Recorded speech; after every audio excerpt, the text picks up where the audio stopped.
মানলাম যে আপনি একটা ইউটিউব চ্যানেল স্টার্ট করছেন ফুল মোটিভেশনের সাথে, যেখানে আপনি প্রথম ভিডিও দিলেন, দ্বিতীয় ভিডিও দিলেন এবং তৃতীয় ভিডিও দিলেন, তারপর কি হলো, ভিউজ আসতেছে না আর সাবস্ক্রাইবার না বাড়ার কারণে মোটিভেশন আপনার একদমই নষ্ট হয়ে গেছে। একটা সময়ের পরে 1 সপ্তাহ গ্যাপ, 2 সপ্তাহ গ্যাপ এবং 3 সপ্তাহ গ্যাপ, তারপরে আপনি ভিডিও আপলোড করাই বন্ধ করে দেন। আর বাস্তবতা হচ্ছে এটা, ইউটিউবে মানুষ এই কারণে ফেল করে না যে তার কাছে কোনো ট্যালেন্ট নেই। ফেল করার কারণ হচ্ছে সে ইউটিউবে কনসিস্টেন্ট হতে পারে না এবং রেগুলার হতে পারে না। আর রেগুলার ভিডিও আপলোড না করার কারণে ইউটিউবে তার চ্যানেলটাকে একদম ডেট করে দেয়। আর এই ভিডিওতে এমন 6টা পয়েন্ট নিয়ে কথা বলবো যেগুলো ব্যবহার করে আপনার ভিডিও আপলোড করার অভিজ্ঞতাকে আরেকটু অনন্য লেভেলে নিয়ে যেতে পারবেন। আর এই পয়েন্টগুলোর মধ্যে 3 নাম্বার পয়েন্টটা হচ্ছে আমার পার্সোনাল ফেভারিট, আর 6 নাম্বার যে পয়েন্টটা আছে সেটা তো বড় বড় ইউটিউবাররা ব্যবহার করে। আর আপনি যদি ইউটিউবে লং টাইমের জন্য সার্ভাইভ করতে চান তাহলে এই ভিডিওটি শেষ পর্যন্ত দেখতে থাকুন। আচ্ছা, একটা টপিক, যেমন আপনি একটা ভ্লগিং চ্যানেল খুললেন কিন্তু আপনার পার্সোনালি নিজের কাছেই ভ্লগিং করতে ভালো লাগে, ঠিক একই ভাবে কেউ একটা রোস্টিং চ্যানেল খুললো কিন্তু সে রোস্টিং এর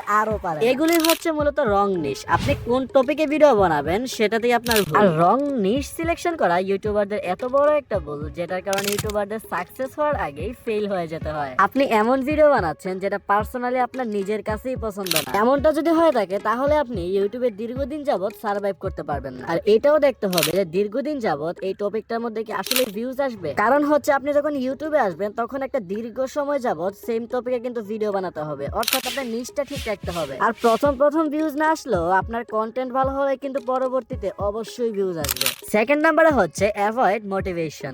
প্রথম আপনি ফুল মোটিভেশনের সাথে ইউটিউব চ্যানেল স্টার্ট করলেন, ভিডিও দেওয়া শুরু করলেন, পরবর্তীতে আপনি বোরিং হয়ে গেছেন। হ্যাঁ, সবার সাথেই কিন্তু এই বিষয়টা ঘটে। মোটিভেশন কিছুটা জিপি সিমের মতন, যখন দরকার পড়ে তখন আসলে খুঁজেই পাওয়া যায় না। আসলে মোটিভেশন বিষয়টা হচ্ছে টেম্পোরারি। আপনি যদি ইউটিউবে লং টাইম হতে চান তাহলে অবশ্যই আপনাকে ডিসিপ্লিন হতে হবে, আর এমন একটা সিস্টেমেটিক্যালি চলতে হবে যেমন ওই সিস্টেমটাই আপনাকে ফোর্স করে ভিডিও তৈরি করার। যেমন আপনি একটা ফিক্সড আপলোড ডে ডিসাইড করতে পারেন যে আমি শুক্রবার অথবা বৃহস্পতিবার আমি ভিডিও আপলোড দেব সব সময়। সেকেন্ড নাম্বারে আপনি একটা ব্যাকআপ ভিডিও তৈরি করে রাখতে পারেন, যেটা হচ্ছে আপনার ইমার্জেন্সিতে কাজে আসবে। যখন আপনি অসুস্থ অথবা কোনো কারণে ভিডিও বানাতে পারছেন না তখন আপনি ওই ভিডিওটা আপলোড করতে পারেন যাতে কোনো গ্যাপ না আসে। থার্ড নাম্বারে হচ্ছে একটা কন্টেন্ট নোট তৈরি করেন। আপনার কন্টেন্টের ব্যাপারে যে কোনো আইডিয়া আসলো আপনি সাথে সাথে লিখে নিলেন। এখানে 3 নাম্বার টপিক, যেটা আমার পার্সোনাল ফেভারিট, এটা হচ্ছে পারফেকশন। অনেক মানুষ চায় কি সে সবকিছুই পারফেক্ট করার জন্য তার প্রথম ভিডিওতেই সে একদম পারফেক্ট সবকিছু দিয়ে দিবে। যেমন সে চায় কি তার ভিডিওর মধ্যে প্রথমত থাম্বনেলটা একদম পারফেক্ট হবে, দ্বিতীয়ত হচ্ছে স্ক্রিপ্টটা একটা হলিউড মুভির আকারে হবে, আর এডিট হবে বলিউড মুভির স্টাইলে।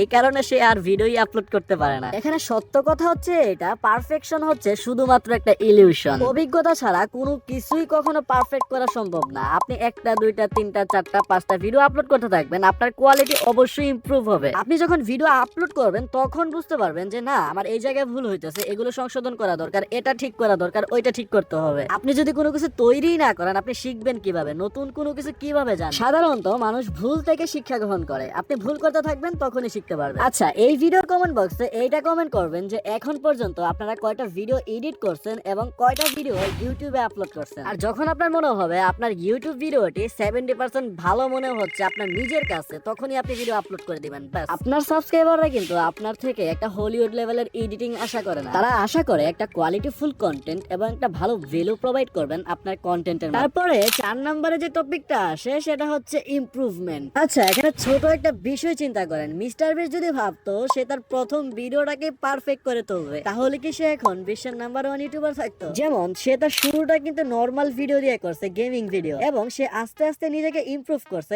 এখন তার কন্টেন্ট বিশ্বের মধ্যে নাম্বার 1 কন্টেন্টই বলা যায়। তার স্কিল গুলা কিন্তু ইমপ্রুভ হতে অনেকটাই টাইম লাগছে, কিন্তু অনেকের এইটা মনে হয় যে প্রথম ভিডিওতে সবকিছু ইমপ্রুভ করে ফেলবে। প্রতি ভিডিওতে শুধুমাত্র আপনি 1% ইমপ্রুভ করবেন। যেমন আপনার ভিডিও স্ক্রিপ্টটা দুর্বল, পরবর্তী ভিডিওতে স্ক্রিপ্ট একটু ভালো কাজ করে। যদি আপনার এডিটিং দুর্বল থাকে তাহলে নেক্সট টাইমে এডিটিং এর টিউটোরিয়াল দেখেন। আচ্ছা, চিন্তা করেন তো, একটা ইউটিউবার প্রতি ভিডিওতে নতুন একটা টিপস শিখতেছে, আর 50টা ভিডিও এডিট করার পর তার কাছে কতগুলা নলেজ থাকবে। বিষয়টা হয়তো বুঝতে পারছেন, তাই না? আর 5 নম্বরে হচ্ছে টাইম ম্যানেজমেন্ট। চিন্তা করেন যে আপনি একজন স্টুডেন্ট, কলেজের মধ্যে এক্সাম সহ আরো অ্যাসাইনমেন্ট আর অনেক প্যারা, অথবা আপনি জব করেন, যে কোনো প্রফেশনে আছেন, এর মাঝখানে আপনি সময় কোথা থেকে বের করবেন? শুধুমাত্র এই একটি চিন্তা করে লাখ লাখ মানুষ ইউটিউব ভিডিও শুরু করাই স্টার্ট করতে পারেন। আর আপনার কাছে সোশ্যাল মিডিয়াতে সময় দেওয়ার জন্য সময় আছে, ইনস্টাগ্রামে রিলস দেখার জন্য সময় আছে, নেটফ্লিক্সে মুভি দেখার জন্য সময় আছে। ভাইজান, এগুলো শুধুমাত্র এক্সকিউজ, তাছাড়া আর কিছুই না। আপনি যদি ইউটিউবে সাকসেসফুল হতে চান, অবশ্যই আপনাকে ইউটিউবে সময় দিতে হবে এবং